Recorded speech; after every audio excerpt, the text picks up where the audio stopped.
Eu me chamo Emerson Rodrigues, tenho 32 anos, sou engenheiro civil e também tecnólogo em logística.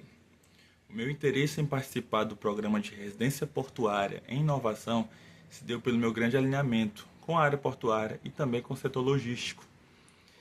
Em 2012 eu participei de um curso do governo federal chamado PROMIMP, que visava formar mão de obra para o setor de petróleo e gás brasileiro.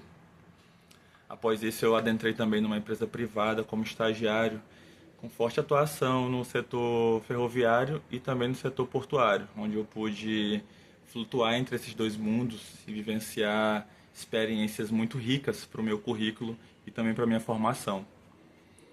Após alguns anos atuando na engenharia, eu senti a necessidade de retomar para esse mundo ao qual me faz tão bem. Em virtude disso, procurei uma nova graduação e finalizei esse ano o tecnólogo em logística. E falando um pouco agora sobre o Porto Itaqui, eu andei pesquisando, estudando o Porto e vendo quais eram os projetos mais novos e que havia alguns gargalos, né, que impedissem ainda o avanço desses projetos. E eu encontrei o projeto de descarbonização do Porto, que é um projeto muito atual, foi lançado esse ano, de 2025, e ainda encontra algumas dificuldades em atingimento de suas metas, né, e seu planejamento. Falando um pouco agora sobre a questão social de toda a nossa realidade atual, é impossível desassociar de empresas privadas e também de setores governamentais o planejamento energético voltado para a eficiência energética, voltado para a consciência ambiental de que os recursos são finitos e de que eles precisam ser bem cuidados, pois não são renováveis.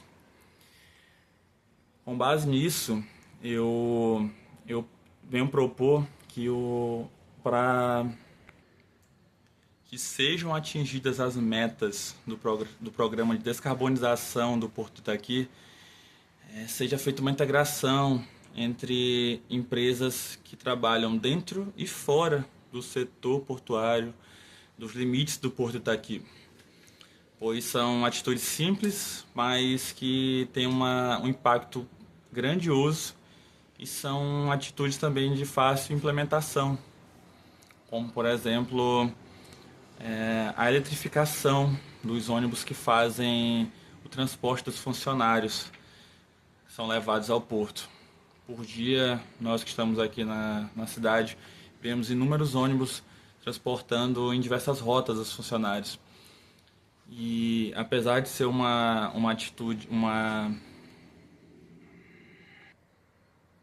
ideia um pouco cara, a longo prazo, essa troca dos ônibus movidos a diesel, combustível fóssil não renovável, para o modo elétrico, significaria uma economia muito grande nos custos das empresas e também na diminuição da emissão de gás carbônico. Vendo através de imagens de satélites, também é possível notar que existem inúmeros galpões dentro do porto com seus tetos totalmente inutilizados ainda, né?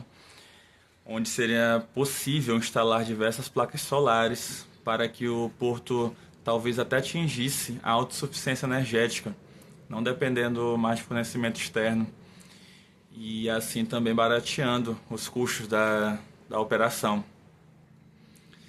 Claro que essas medidas teriam que ser graduais, pois não é fácil do dia para a noite modificar toda uma mentalidade, um planejamento já estabelecido. Mas para que isso seja possível, também seria importante montar uma equipe especializada e focada só nesse quesito, no sentido de pensar em como atingir essas metas, pensar em como atingir as metas relacionadas ao Porto Itaqui. E é isso.